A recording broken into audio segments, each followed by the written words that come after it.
The brother-in-law of Aston Villa star Lewis Grabban has been banned from driving for a year after he took the footballer's £250,000 Ferrari for a spin and crashed it into a tree. The brand-new grey Ferrari 488 GTB had just been delivered to the 30-year-old Championship footballer's house. Knowing he wouldn't be at home in Potters Bar, Hertfordshire, it was arranged that his wife's brother, Michael O'Donnell, would be there to take receipt of the vehicle.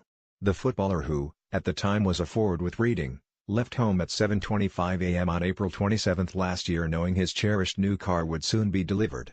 A few hours later, the luxury car arrived at the player's home, and O'Donnell, 26, and his friend Gökhan Kızılöz, 26, were waiting. St Albans Magistrates Court today heard that after the delivery, the pair started the engine and then posed for photos and video clips by the car. They then made the fateful decision to take it for a drive.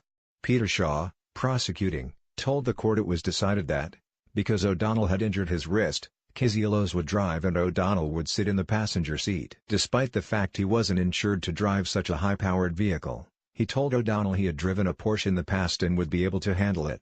Recorder Leslie Cuthbert was told that having driven in Potters Bar, they decided to turn around and head back to the home of Mr. Grabban and his wife Catherine. Grabban, who is on loan from Bournemouth, was reportedly paid around £29,000 a week by the South Coast club.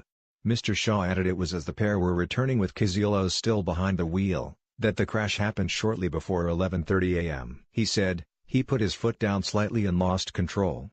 He said the back end swerved and the vehicle came off the road and hit a tree. Kızılöz, of Edmonton, North London, and O'Donnell of Barnet, North London, both admitted aggravated vehicle taking. Kızılöz also admitted driving with no insurance. Mr. Shaw said that the pair climbed out of the wrecked car dazed and shocked and O'Donnell phoned his sister Catherine to tell her what had happened. At first she thought he was joking, but when he returned to the house on foot and she saw a cut to his face, she realized he was telling the truth. The court heard he then returned to the scene of the crash and, with Kızılöz, waited until the police and ambulances arrived. The vehicle was then shipped back to the Ferrari factory in Italy for repairs, where the final cost for the work carried out is likely to be in the region of £93,500. Mr. Raymond Ali, for O'Donnell, who works in marketing and who is of previous good character, said, "It was a moment of madness." He said that, as a result of what happened that day, the relationship between his client and his sister had been affected. John Swain, for Kızılöz, said his client, like his co-defendant, was now thinking, why on earth did we do that? He said getting behind the wheel of the car and without insurance and not being able to handle it had been a serious misjudgment. Mr. Swain said Kızılöz was a carer for his mother and any disqualification from driving would have an impact on her.